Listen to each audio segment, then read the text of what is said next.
Assalamualaikum warahmatullahi wabarakatuh. Oke, kita lanjutkan aja ceritanya sambil mimin ke belakang rumah beres-beres. Bab 615, Kekayaan ditemukan dalam bahaya, bertemanlah dengan baik.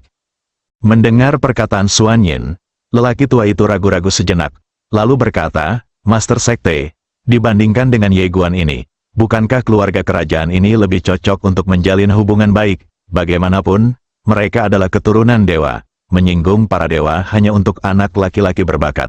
Keturunan keluarga kerajaan, ini tidak sepadan. Xuan Yin terkekeh, apakah menurut Anda Tuan Ye adalah orang biasa? Orang tua itu sedikit bingung. Xuan Yin berkata dengan lembut, Tuan Ye ini bukan orang biasa. Orang tua itu bertanya, bukankah ini lebih sederhana daripada keturunan dewa? Xuan Yin tersenyum dan berkata, keluarga kerajaan datang untuk membunuhnya. Ini sudah menjelaskan banyak masalah. Orang tua itu berkata dengan suara yang dalam, pemimpin sekte sangat mengagumi Tuan Ye.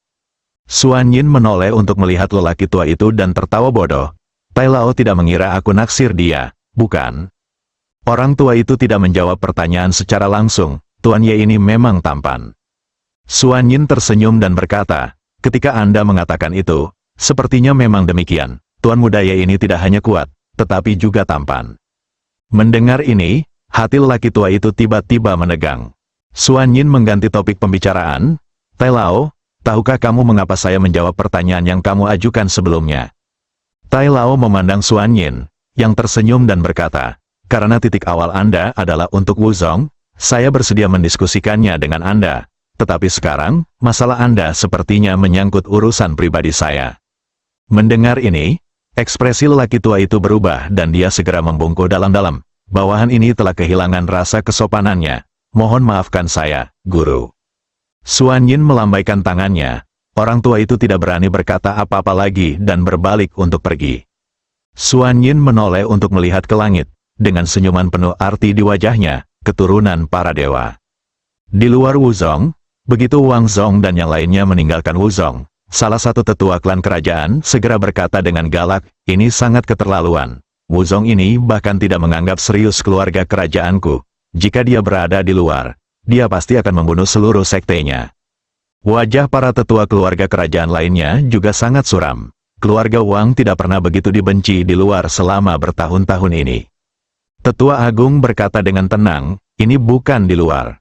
Kalimat ini seperti baskom berisi air dingin yang mengalir dari kepala semua orang. Di tempat ini, Wuzong benar-benar tidak takut pada mereka. Saat ini, Wang Zong tiba-tiba berkata, saya akan mencoba kekuatan segel ini. Setelah itu, dia melambaikan tangannya dan meminta semua orang menjauh. Setelah semua orang mundur, Wang Zong mengangkat kepalanya dan melihat ke langit. Saat berikutnya, aura kuat tiba-tiba naik dari tubuhnya ke langit. Ledakan, ruang dan waktu di sekitarnya mendidih pada saat ini. Namun dalam sekejap, kekuatan mengerikan jatuh dari langit dan jatuh langsung ke budidaya Wang Zong langsung tersegel. Melihat pemandangan ini, wajah semua bangsawan berkuasa di lapangan tiba-tiba menjadi sangat jelek. Wajah Wang Zong muram dan tangannya sedikit gemetar. Kekuatan penyegelan yang menakutkan itu jauh lebih kuat dari yang dia duga. Meskipun dia dapat mempertahankan kekuatan penyegelan itu untuk sementara waktu, konsumsinya terlalu besar dan dia tidak dapat menahannya terlalu lama. Setelah Wang Zong terdiam beberapa saat, dia berkata, selain Wuzong, apakah ada kekuatan lain di Wuzu? Tetua Agung berkata, ya, ada sekte Xianyuan, tetapi kekuatannya jauh lebih rendah daripada Wuzong. Wang Zongdao, kekuatannya lemah, lebih baik berbicara dan pergi ke sekte Xianyuan. Tetua Agung itu mengangguk. Oke, segera, semua orang berangkat ke sekte Xianyuan. Sekte Xianyuan, nama pemimpin sekte Xianyuan adalah Simaru, dan dia dianggap terkenal di Wuzu. Ketika dia mengetahui bahwa orang-orang kuat dari keluarga kerajaan telah tiba, Simaru sedikit terkejut, dia sebenarnya tidak tahu banyak tentang keluarga kerajaan. Bagaimanapun, sekte Xianyuan tidak sebaik Wuzong dan tidak memilikinya banyak informasi tentang dunia luar. Di aula utama, Simaru memandang para bangsawan yang berkuasa dengan ekspresi tenang. Orang-orang di Gua Shenyi sebenarnya tidak memiliki kesan yang baik terhadap orang luar. Dari sudut pandang orang-orang di Gua Shenyi, orang luar yang masuk ke sini tidak berbeda dengan penjajah. Orang-orang kuat dari keluarga kerajaan tidak terlihat baik saat ini. karena mereka menemukan bahwa orang-orang dari Sekte Xianyuan tampaknya tidak terlalu menyambut mereka. Wang Zong memandang Shimaru dan mengepalkan tinjunya. Sekte Master Sima, permisi. Shimaru berkata dengan tenang, apakah ada yang salah? Wang Zong mengangguk, Sekte Master Sima, saya datang ke sini kali ini untuk mencari bantuan dari Sekte Xianyun. Shimaru mengerutkan kening, bantuan? Wang Zong mengangguk sedikit, kami datang ke sini karena seorang pemuda bernama Ye Guan. Namun, karena sifat khusus tempat ini, basis budidaya kami telah disegel dan kami tidak dapat mendeteksi keberadaan orang ini. Oleh karena itu, kami ingin mencari bantuan dari Sekte Xianyun. Jika Sekte Xianyun bersedia membantu, keluarga kerajaan saya akan berterima kasih. Shimaru sedikit menyipitkan matanya, terima kasih banyak. Wang Zong berpikir sejenak dan kemudian berkata, asal mula 5 jalan. Shimaru berdiri dan memandang Wang Zong, apakah kamu memiliki keturunan? Di sampingnya, seorang tetua dari keluarga kerajaan mengingatkan, keluarga kerajaanku adalah keturunan dewa. Shimaru mengerutkan kening, keturunan para dewa, apa-apaan, dia belum mendengarnya. Pada saat ini, Wang Zong membuka telapak tangannya dan 5 sumber leluhur perlahan melayang di depan Shimaru. Zuyuan, melihat bahwa itu adalah sumber leluhur. Mata Shimaru tiba-tiba menjadi panas. Sekte Xianyuan tidak sebaik Sekte Bela Diri. Sekte Xianyuan masih belum memiliki garis keturunan leluhur. Oleh karena itu, sumber leluhur sangat berharga bagi Sekte Xianyuan. Wang Zong memandang Shimaru. Jika Sekte Xianyuan membantu kami menemukan Ye Guan, saya akan berterima kasih banyak di rumah. Shimaru menyingkirkan 5 sumber leluhur. Dia melirik Wang Zong dan berkata, masalah ini sangat penting. Saya perlu mendiskusikannya dengan para tetua. Wang Zong mengerutkan kening. Seorang pria kuat dari keluarga Wang hendak meledak, tetapi dihentikan oleh Wang Zong. Shimaru mengabaikan semua orang di keluarga Wang dan berbalik dan berjalan ke aula dalam. Di sebelah Wang Zong, seorang tetua dari keluarga kerajaan berkata dengan marah, itu terlalu banyak penindasan, ini seperti seekor harimau yang ditindas oleh seekor anjing, jika dia berada di luar. Wang Zong tiba-tiba berteriak, diam, mendengar ini, tetua itu segera tidak berani mengatakan apapun, tetapi ekspresinya sangat jelek. Wang Zong menatap dingin ke arah lelaki tua yang masih sedih itu dan berkata, singkirkan kesombonganmu, kita sekarang berada di wilayah orang lain, bukan di luar, semuanya didasarkan pada situasi keseluruhan, jangan buat aku kesulitan. Tetua Agung juga mengangguk, tujuan perjalanan kita adalah ke Ye Guan. Jadi kita harus berusaha untuk tidak berkonflik dengan pasukan lokal. Para tetua lainnya juga mengangguk sedikit. Meskipun mereka sangat marah, mereka tidak bisa berbuat apa-apa. Lagi pula, ini bukan bagian luar. Bersabarlah sebentar dan semuanya akan tenang. Kuil batin, Shimaru memanggil semua orang kuat dari Sekte Yuan Abadi. Setelah mendengarkan kata-kata Shimaru, semua orang kuat dari Sekte Yuan Abadi sangat bersemangat. Zuyuan, jika Sekte Xianyuan memiliki cukup keturunan, maka kekuatan Sekte Xianyuan jauh lebih dari ini. Lebih penting lagi, mereka sudah lama tidak berkembang. Jika mereka memiliki nenek moyang, mereka mungkin bisa menembus kemacetan dan mencapai level lain. Seorang tetua tiba-tiba berkata, untuk membantu mereka menemukan Ye Guan, berapa banyak asal-usul leluhur yang dapat mereka berikan? Shimaru menggelengkan kepalanya, saya baru saja mengatakan bahwa saya ingin mengucapkan terima kasih. Adapun berapa banyak yang akan saya berikan, saya tidak mengatakannya dengan jelas. Orang tua itu mengerutkan kening. Pada saat ini, seorang tetua berjubah hitam di sampingnya tiba-tiba berkata dengan suara yang dalam, saya punya ide. Semua orang memandang ke arah tetua berjubah hitam itu. Mata tetua berjubah hitam itu dingin. Mengapa kita tidak mengambilnya sendiri? Menjemput, semua orang tercengang, bunuh demi harta karun. Shimaru juga tercengang. Dia benar-benar tidak memikirkan hal ini. Namun, sekarang aku mendengarnya, sepertinya bukan tidak mungkin. Beberapa tetua berkata dengan cemas, mereka dapat mengambil 5 sumber leluhur sesuka hati. Saya kira mereka bukan orang biasa, ini. Tetua berjubah hitam berdiri dan berkata dengan dingin, justru karena inilah yang membuktikan bahwa mereka masih memiliki lebih banyak keturunan, sehingga mengambil risiko adalah hal yang berharga. Faktanya, itu tidak dianggap sebagai risiko. Mereka berada di luar. Mungkin kekuatan yang bagus, tapi jangan lupa, budidaya mereka disegel di sini. Apakah kita perlu peduli tentang itu? Selama sekte Xianyuan kita tidak pergi, apa yang bisa mereka lakukan terhadap kita? Semua orang diam. Penatua berjubah hitam menjadi semakin bersemangat saat dia berbicara. Kekayaan dapat ditemukan dalam bahaya. Semuanya, ini adalah kesempatan besar bagi sekte Xianyuan kami. Anda tahu, orang-orang itu semua memakai cincin Na di tangan mereka, yang berarti bahwa mereka saat kami masuk, kami membawa semua harta karun itu bersama kami. Jika kami memusnahkan semuanya, aku, sekte Xianyuan, akan menjadi kaya. Mendengar kata-kata lelaki tua berjubah hitam, beberapa lelaki kuat dari sekte Xianyuan di lapangan mulai menjadi bersemangat. Bunuh orang dan rebut harta karun, tentu saja, mereka sering melakukan hal semacam ini. Di lapangan, semua tetua memandang pemimpinnya, Shimaru. Shimaru terdiam. Dia secara alami dapat mengatakan bahwa sekelompok orang di luar pasti memiliki latar belakang yang rumit. Jika mereka membunuh orang dan menyita harta karun, pasti akan ada sebab dan akibat. Pada saat ini, lelaki tua berjubah hitam berkata lagi, Sekte Guru, selama kita tidak pergi dari sini, orang-orang di luar sangat hebat, dan itu bukan urusan kita. Ayo kita lakukan. Para tetua lainnya juga mengangguk, menunjukkan bahwa mereka bisa melakukannya. Bunuh orang dan rebut harta karun, Zuyuan, sangat menyenangkan hanya dengan memikirkannya. Ini hanyalah daging berlemak yang diantar ke rumah Anda. Shimaru menatap semua orang, lalu berkata, kita berbagi berkah dan menanggung kesulitan bersama. Ayo kita lakukan. Kering, aula luar, saat ini, Wang Zong dan yang lainnya masih menunggu.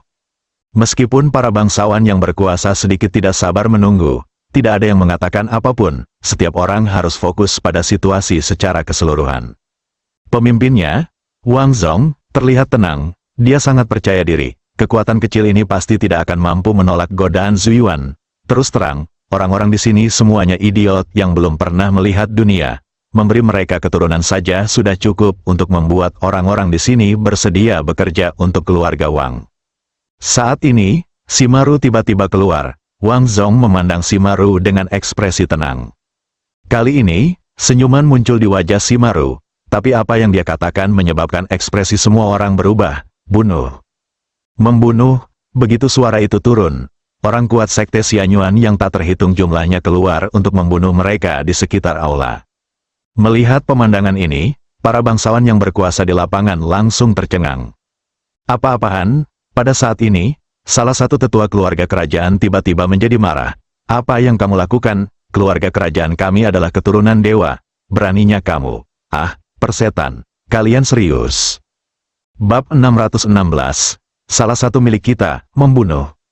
Semua orang kuat dari sekte Xianyuan keluar, dan banyak orang kuat dari keluarga kerajaan terbunuh di tempat tanpa persiapan. Target Shimaru adalah Wang Zong, tangkap pencurinya terlebih dahulu dan tangkap rajanya. Semua bangsawan kuat yang terbunuh secara langsung tercengang oleh perubahan mendadak itu. Mereka tidak pernah menyangka bahwa sekte Xianyuan akan benar-benar melakukan tipuan seperti itu. Pada saat ini, wajah Wang Zong sangat jelek, karena dia tidak menyangka sekte Xianyuan akan membunuh orang dan merampas harta karun itu. Apakah para idiot yang belum pernah melihat dunia ini gila? Semburan kemarahan melonjak dari tubuh Wang Zong. Saat ini, Shimaru sudah bergegas ke depannya dan memukulnya dengan telapak tangan. Wang Zong menatap Shimaru yang sedang membunuh dengan telapak tangan, matanya dingin dan menakutkan. Jika dia berada di luar, orang kuat seperti Shimaru di alam penguasa surgawi bahkan tidak akan memenuhi syarat untuk mengambil tindakan di depannya saat ini. Dia berkultivasi karena tersegel. Wang Zong tidak punya pilihan selain memulihkan secara paksa budidayanya dan melawan kekuatan segel. Wang Zong meninju Shimaru. Bang, begitu kedua tinju bersentuhan, kekuatan dahsyat menyebar secara langsung dan seluruh aula berubah menjadi bubuk. Shimaru mundur hampir 1000 kaki berturut-turut, setelah dia berhenti, ekspresinya menjadi sedikit serius. Di kejauhan, Wang Zong menatap Shimaru tanpa niat membunuh yang tersembunyi. Apakah kamu tahu apa yang kamu lakukan? Shimaru terkekeh. Apa, kamu ingin mengancamku? Wang Zong menatap Shimaru, niat membunuh di matanya tetap nyata seperti biasanya. Shimaru tidak menyia-nyiakan omong kosong lagi, dia bergegas maju dan meninju Wang Zong. Dengan pukulan ini, ruang dan waktu di sekitarnya meledak. Meskipun perang di dalam sekte Xianyuan akan menghancurkan sekte Xianyuan, ini adalah masalah sepele. Selama Anda membunuh orang-orang ini di depan Anda dan mendapatkan harta mereka, bagi Sekte Xianyuan, itu adalah keuntungan besar. Wang Zhong tampak sangat pucat ketika ini terjadi, karena setelah pukulan yang baru saja dia lakukan dengan Shimaru, tingkat kultivasinya disegel lagi, dan setiap kali dia menyerang, sebagian besar kekuatannya akan digunakan untuk melawan kekuatan segel. Oleh karena itu, dia sekarang tidak menimbulkan ancaman sama sekali terhadap Shimaru ini. Sebaliknya, Shimaru ini merupakan ancaman yang cukup besar baginya. Sambil berpikir, Shimaru sudah bergegas ke depannya. Wang Zhong tidak peduli dengan hal lain dan hanya bisa meninju lagi. Bang, setelah pertukaran pukulan ini, kedua pria itu mundur dengan keras pada saat yang sama, dan kekuatan tinju yang kuat secara langsung menghancurkan ruang dan waktu di sekitarnya menjadi beberapa bagian. Ketika Wang Zhong berhenti, dia melihat sekeliling dan wajahnya tiba-tiba menjadi gelap. Orang-orang kuat dari keluarga kerajaan di sekitarnya dibantai oleh Sekte Xianyuan saat ini. Hanya pembantaian, karena sebagian besar orang kuat keluarga kerajaan tidak memiliki kemampuan untuk melawan kekuatan segel. Ketika menghadapi Sekte Xianyuan, mereka benar-benar orang biasa. Keluarga kerajaan hampir 10.000 orang tewas. Puluhan ribu orang kuat, mata Wang Zhong merah darah dan wajahnya garang. Pada saat ini, Tetua Agung di samping tiba-tiba berkata dengan mendesak, Master Sekte, segera panggil bayangan para dewa. Panggil bayangan roh, ini adalah kartu truf keluarga kerajaan. Ini adalah bayangan yang ditinggalkan oleh dewa keluarga kerajaan di masa lalu. Namun, ini hanya dapat digunakan 3 kali, tersisa 1. Jika digunakan, keluarga kerajaan akan hilang sepenuhnya. Adapun untuk menghubungi nenek moyang roh, nyatanya, keluarga kerajaan tidak bisa berinisiatif untuk menghubungi nenek moyang roh sudah lama sekali tidak muncul. Jika dia menggunakan kartu trufnya di sini, keluarga kerajaan tidak lagi dapat mengandalkan apapun, dan pada saat itu, keluarga kerajaan akan berada dalam bahaya besar. Tahukah Anda, keluarga kerajaan tanpa kartu truf apapun hanya gemuk di depan keluarga dewa besar lainnya. Garis bawah, tidak berfungsi. Setelah membaca ini, Wang Zhong menarik napas dalam-dalam, lalu berkata dengan galak, Sesepuh, bekerjalah bersamaku untuk melawan segel dan biarkan anggota klan mengungsi. Setelah mengatakan itu, dia tiba-tiba mengambil langkah ke depan, membuka telapak tangannya, dan sebuah gelang hitam muncul di pergelangan tangannya. Dia melafalkan mantra kuno dalam hati, dan gelang itu sedikit bergetar, dan kemudian, seberkas cahaya ilahi naik ke langit darinya. Gelang itu. Setelah menggunakan harta ilahi, aura Wang Zhong melonjak dengan liar. Dan secara keseluruhan, para tetua agung dan pakar keluarga kerajaan terkemuka lainnya juga menggunakan semua kartu truf mereka. Melihat pemandangan ini, ekspresi Shimaru dan orang lain di kejauhan tiba-tiba menjadi serius. Setelah pertarungan, mereka menyadari bahwa jika orang-orang di depan mereka tidak ditekan oleh segel, mereka pasti tidak akan bisa mengalahkan mereka. Segera, tatapan serius di mata Shimaru dan yang lainnya berubah menjadi niat membunuh. Sekarang setelah perseteruan mematikan telah terjadi, masalah di masa depan harus dihilangkan selamanya. Shimaru tiba-tiba berkata dengan suara dingin, bunuh. Membunuh. Begitu suara itu turun, sekelompok orang kuat dari Sekte Yuan Abadi bergegas menuju orang kuat dari klan kerajaan. Pada saat ini, semua orang kuat dari Sekte Xianyuan sangat marah. Di saat seperti ini, yang terjadi hanyalah pertarungan sampai mati. Pada saat ini, Wang Zhong tiba-tiba bergegas ke depan, mengayunkan lengan kanannya ke depan dengan keras, dan gelang di pergelangan tangannya bergetar hebat. Kemudian, cahaya keemasan yang menakutkan tiba-tiba meledak, dan kekuatan yang kuat tiba-tiba mengarah ke pemimpinnya Sekte Xianyuan dimusnahkan. Ekspresi pemimpin Shimaru tiba-tiba berubah, dan dia segera berkata, hati-hati. Saat dia mengatakan itu, dia memimpin sekelompok orang kuat Sekte Xianyuan untuk mundur terus-menerus, untuk sementara menghindari ujung yang tajam. Pada saat ini, para bangsawan yang berkuasa juga dengan cepat mundur di bawah kepemimpinan Tetua Agung dan lainnya. Cahaya keemasan yang dilepaskan oleh Wang Zhong sudah lama tidak muncul sebelum ditekan dengan kejam oleh segel yang ditinggalkan oleh Senyi. Dan Wang Zhong juga menyemprotkan beberapa suap darah, wajahnya sepucat kertas, dan dia sangat lemah. Mengaktifkan secara paksa harta ilahi dan secara paksa memasang segel yang ditinggalkan oleh Senyi sangat menguras tenaganya, dan dia sudah sedikit tak tertahankan. Tanpa berani berpikir terlalu banyak, setelah Wang Zhong menggunakan harta ilahi untuk mengusir Shimaru dan yang lainnya, dia segera berbalik dengan Tetua Agung dan orang lain di sampingnya dan berubah menjadi aliran cahaya dan menghilang di ujung langit.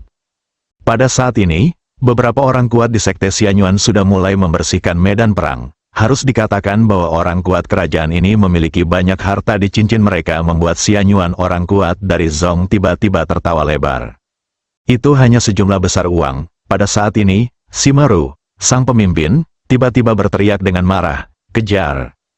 Mendengar kata-kata Shimaru, semua orang kuat dari Sekte Yuan Abadi di lapangan segera menyadari bahwa sekarang bukanlah waktunya untuk berbahagia. Orang-orang di depan mereka pasti sangat sulit di luar. Dan sekarang, Sekte Xianyuan dan pihak lain dapat dikatakan memiliki perseteruan hidup dan mati masa depan. Saat kamu sakit, aku akan membunuhmu. Di bawah kepemimpinan Shimaru, semua orang kuat dari Sekte Yuan Abadi diusir. Wu Zong, Xuan Yin berdiri di depan aula utama. Tidak jauh di belakangnya, berdiri seorang lelaki tua berbaju hitam. Pria tua berbaju hitam itu membungkuk sedikit dan melaporkan sesuatu. Setelah beberapa saat, Xuan Yin mengangkat kepalanya untuk melihat ke langit di kejauhan dan berkata dengan lembut, "Saya tidak pernah berpikir bahwa Sekte Xianyuan akan begitu berpengetahuan. Ini bukan lelucon, ini pernyataan yang tulus. Tahukah Anda, meski dia memilih untuk mendukung Ye Guan, dia tidak berani mengambil tindakan langsung terhadap keluarga kerajaan. Bagaimanapun, dia adalah keturunan dewa. Wu Zong tidak tahan dengan sebab dan akibat seperti ini. Dan dia tidak menyangka bahwa Sekte Xianyuan ini akan berani membunuh orang secara langsung dan menyita harta karun." Pada saat ini, lelaki tua berkulit hitam itu tiba-tiba berkata, "Orang bodoh tidak takut." Xuan Yin tersenyum dan tidak membantah. Memang, jika Sekte Xianyuan mengetahui arti kata keturunan dewa dan memberi mereka 100 keberanian, mereka tidak akan berani mengambil tindakan terhadap Wu Zong. Orang tua berbaju hitam berkata dengan suara yang dalam, "Keluarga kerajaan ini datang ke sini untuk memburu Tuan Ye. Masalah ini tidak sederhana." Xuan Yin tiba-tiba bertanya, "Di mana Tuan Muda Ye sekarang?" Orang tua berbaju hitam berkata, "Orang-orang kami telah mundur."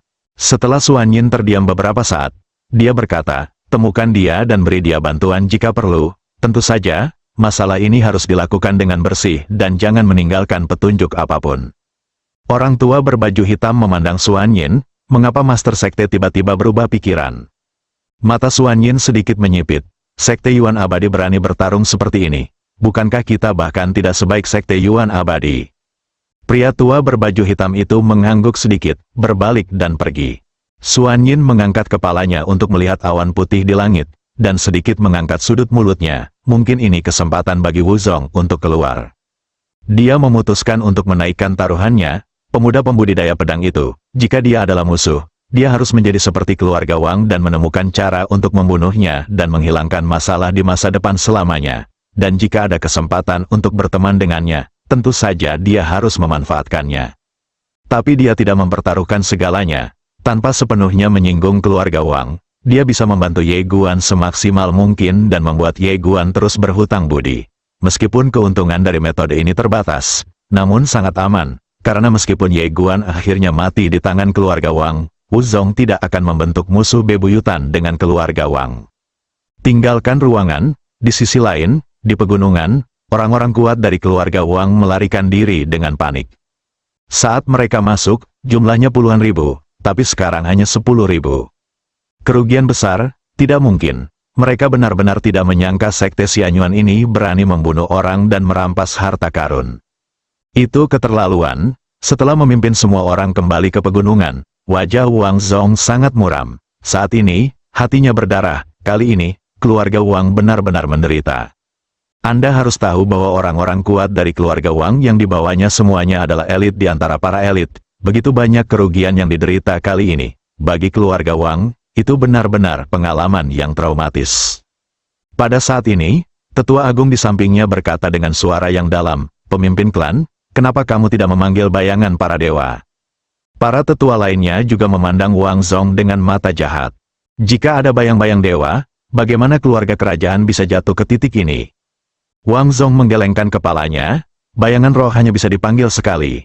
Semua orang tercengang saat mendengar kata-kata Wang Zong. Wajah Tetua Agung itu menjadi sangat jelek. Dalam sekejap, dia memahami manfaat utamanya. Hanya sekali, setelah dipanggil, Bahkan jika keluarga kerajaan pergi dari sini, mereka akan ditelan oleh keluarga lain keturunan para dewa. Tanpa kartu truf Anda, siapa yang akan takut pada Anda? Menggunakan klan mati? Tidak, hanya beberapa orang yang sekarat. Anda hanya dapat memilih untuk tidak menggunakannya. Wang Zong berkata dengan lembut, bahkan jika digunakan, itu hanya dapat digunakan di tempat yang paling kritis, dan tidak dapat digunakan pada kekuatan kelas 3 seperti itu. Omong-omong, wajahnya tiba-tiba menjadi sedikit berubah. Sayang sekali, benar-benar seperti seekor harimau yang ditindas oleh seekor anjing. Saat ini, ribuan aura kuat menyapu langit di kejauhan. Sima Ru dan orang kuat lainnya lah yang mengejarnya. Melihat pemandangan ini, Tetua Agung menoleh untuk melihat ke arah Wang Zong dan berkata dengan sungguh-sungguh, kami bukan tandingan mereka di sini. Implikasinya jelas sekali. Jika tidak dimanfaatkan maka akan lebih banyak lagi yang mati di sini. Wang Zong memandang Sima Ru dan orang lain yang mengejarnya di Tianji dan tetap diam. Dia tidak menyangka keluarga kerajaan akan dipaksa sedemikian rupa oleh kekuatan sampah seperti itu. Wang Zong maju selangkah, membuka telapak tangannya, dan sebuah tanda muncul di tangannya. Sedikit kerumitan muncul di matanya. Sangat membuat frustrasi, Wang Zong hendak mengaktifkan tokennya. Tetapi pada saat ini, perubahan tiba-tiba terjadi, dan cahaya pedang melintas di lapangan. Mata Wang Zong tiba-tiba menyusut dan dia ngeri, karena target cahaya pedang itu adalah dia. Wang Zong merasa ngeri, dan dia memaksa dirinya untuk mengaktifkan kekuatannya lagi dan meninju. Bang, Wang Zong langsung dipotong ribuan kaki oleh pedang Ye Guan, dan ketika dia berhenti, token di tangannya hilang. Wang Zong mengangkat kepalanya dan melihat ke kejauhan. Ye Guan berdiri di sana dengan tenang, berpakaian putih, memegang token di tangannya. Mata Wang Zong hampir meledak. Ye Guan, saat ini, Sima Ru dan yang lainnya juga bergegas ke lapangan. Sima Ru memandang Ye Guan dan mengerutkan kening. Ye Guan memandang Sima Ru dan tersenyum sedikit. Salah satu dari kita, bersambung.